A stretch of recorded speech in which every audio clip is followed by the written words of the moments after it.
Everyone going to the polling booth will be required to take photo ID with them. Otherwise, they'll be turned away. Now, I understand that you guys have something similar in the US. Is that right?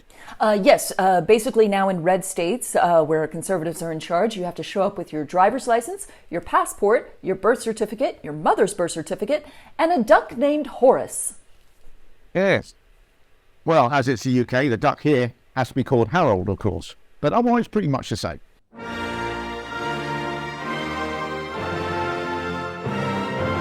Hello everyone out there and welcome to a very special relationship, the show that reaches across the Atlantic to find mutual loathing of our mutually loathable leaders. My name's Matt Johnston and I host a show called The Interesting Times. We operate out the UK. And hailing across the Atlantic from the US is the CEO and presenter of the Fenix News Network, Andrea Bridges-Smith. Happy May Day, Andrea, which by the way I didn't know was made a public holiday in the UK by the Employment Minister at the time, Michael Foot, in 1978 to stand in solidarity with the workers in Russia. And the Conservative Party have their own way of celebrating the workers by taking the nurses to court to stop them striking. It's true, everybody celebrates May Day in their own way. So, Andrea, what's going on over there? Well, the big story over here has been the implosion of Fox News. I don't know if you guys are familiar with it or if you have anything like that over there where there's a news network that just kind of lies to people for fun and or profit. Well, I suppose something like GB News is certainly one that would like to be like Fox. It tends to have Conservative MPs, members of Parliament, having their own shows in which they point out that everything wrong with our country is because of wokey, just stop all transgendered activists, rather than actually them. But they certainly aren't making much in the way of profit. They're losing money hand over fist. And there have been some scurrilous rumours about where they get their funding from, which I won't repeat, but suffice to say, I don't want to go putting my foot in it. But another TV station producing this sort of crap is Talk TV, which is a Rupert Murdoch-backed station, and it has the likes of Piers Morgan, giving us an opinion we didn't ask for. A little less Talk TV and more listening TV would be ideal. You know, it's funny. It seems like anything Rupert Murdoch touches seems to make a lot of money for a little while and then turn to absolute dog shit, doesn't it? Indeed. So Fox News, they've had an interesting time of things, and it's not over yet, much to my delight. They got sued for defamation. They had a bunch of their dirty laundry aired in public, and then they settled for almost $1 billion, and then they fired their highest rated host. So now their ratings are way down with their core audience. Everyone who isn't their core audience thinks that they're evil, and there are more lawsuits in the works that could be even worse for them. Couldn't happen to a nicer bunch of people. Oh, well, yeah, as you say, it couldn't happen to a nicer bunch of people. But are you able to tell us anything about those lawsuits that's likely to be coming down the track?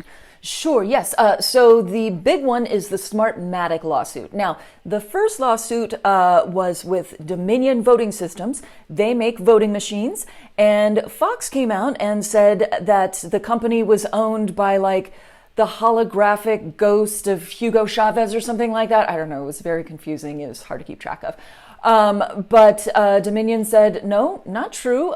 We actually don't subvert the will of the people by switching votes. That's something that actually conservatives do via gerrymandering usually.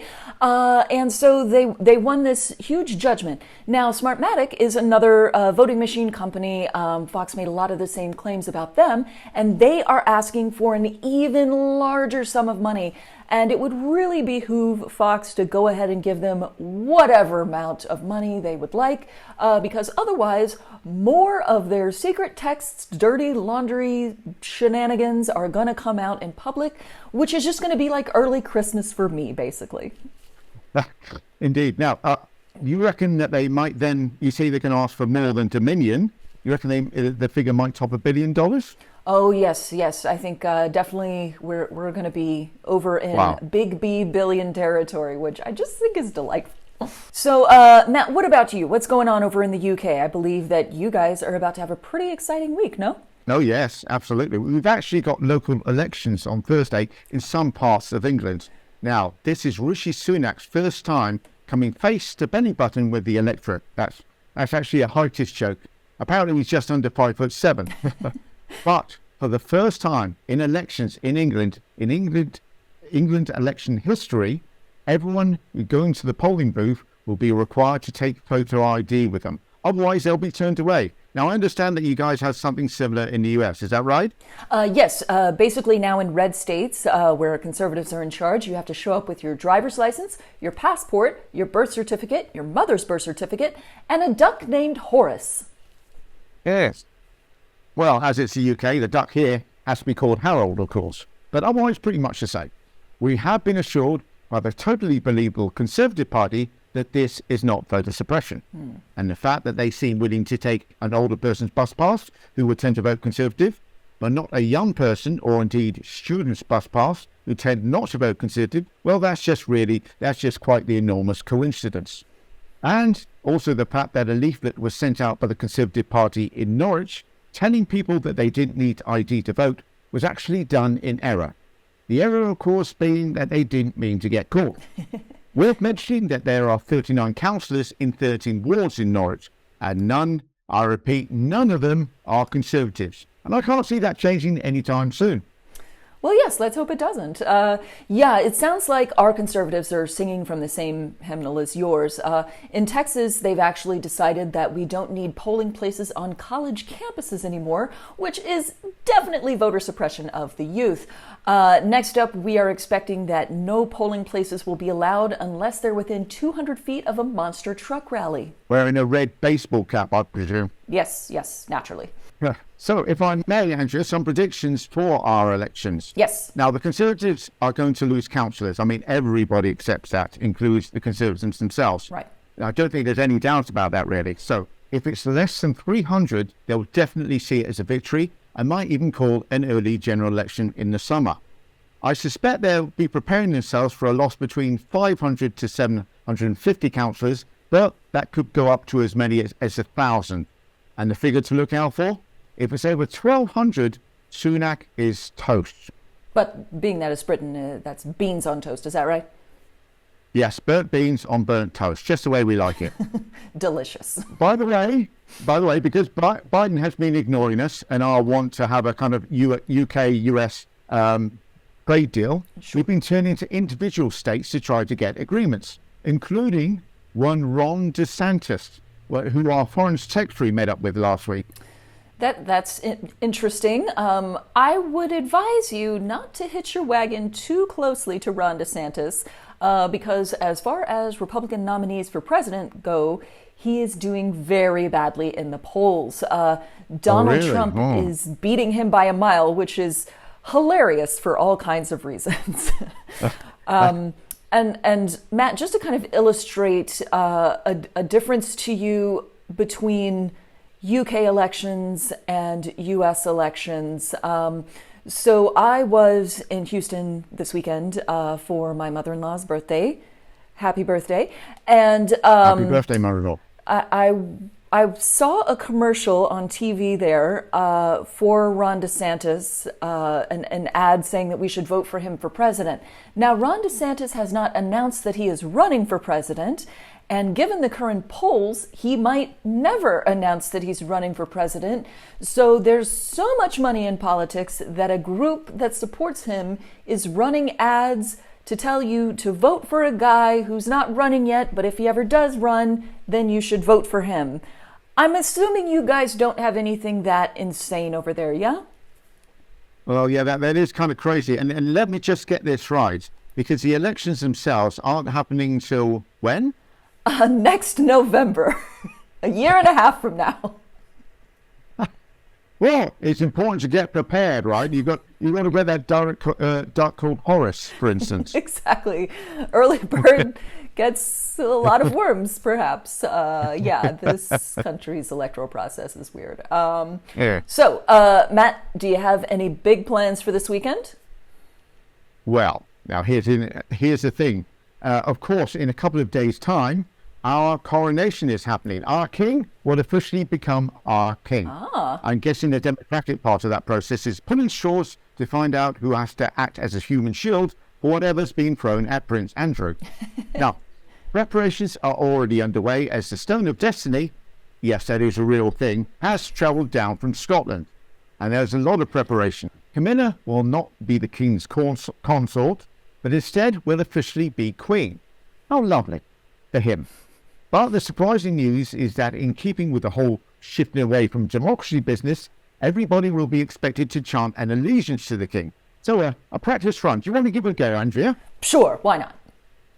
Here we go. What you're supposed to say is this. I swear that I will pay true allegiance to your majesty and to your heirs and successors according to law. Okay, got it. I don't have a Bible here or anything to swear on. I'll swear on this iPad. Okay. I swear that I will pay true allegiance to your majesty and to your heirs and successors according to law. Ooh, that gave me kind of a funny feeling. What is that? I feel like a weird urge to colonize something. I've developed a sudden interest in small island nations that are rich in natural resources. Is that normal? Oh, yes. Now you are definitely getting it.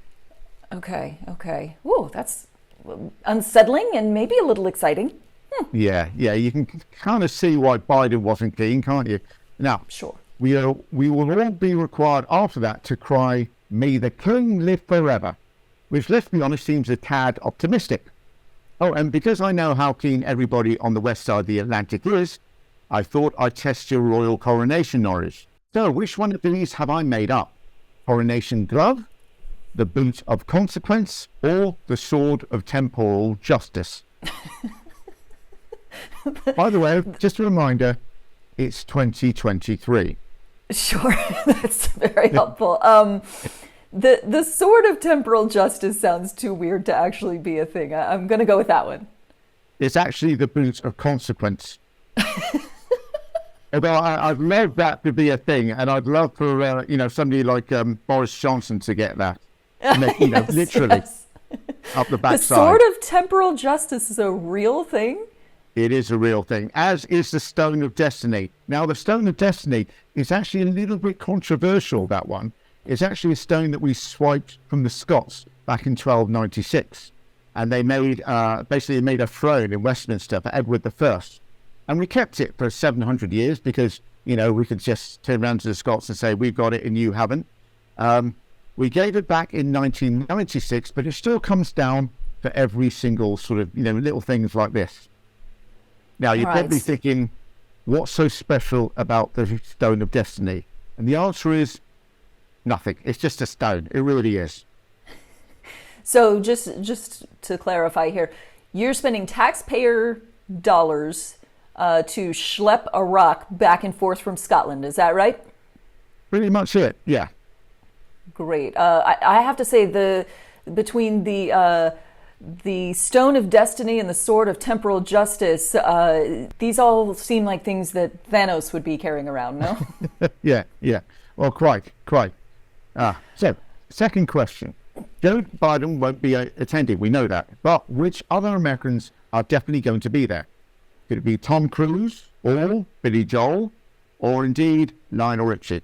Let's see. I don't think it would be Tom Cruise because he would jump up and down on the furniture, so he probably hasn't been invited.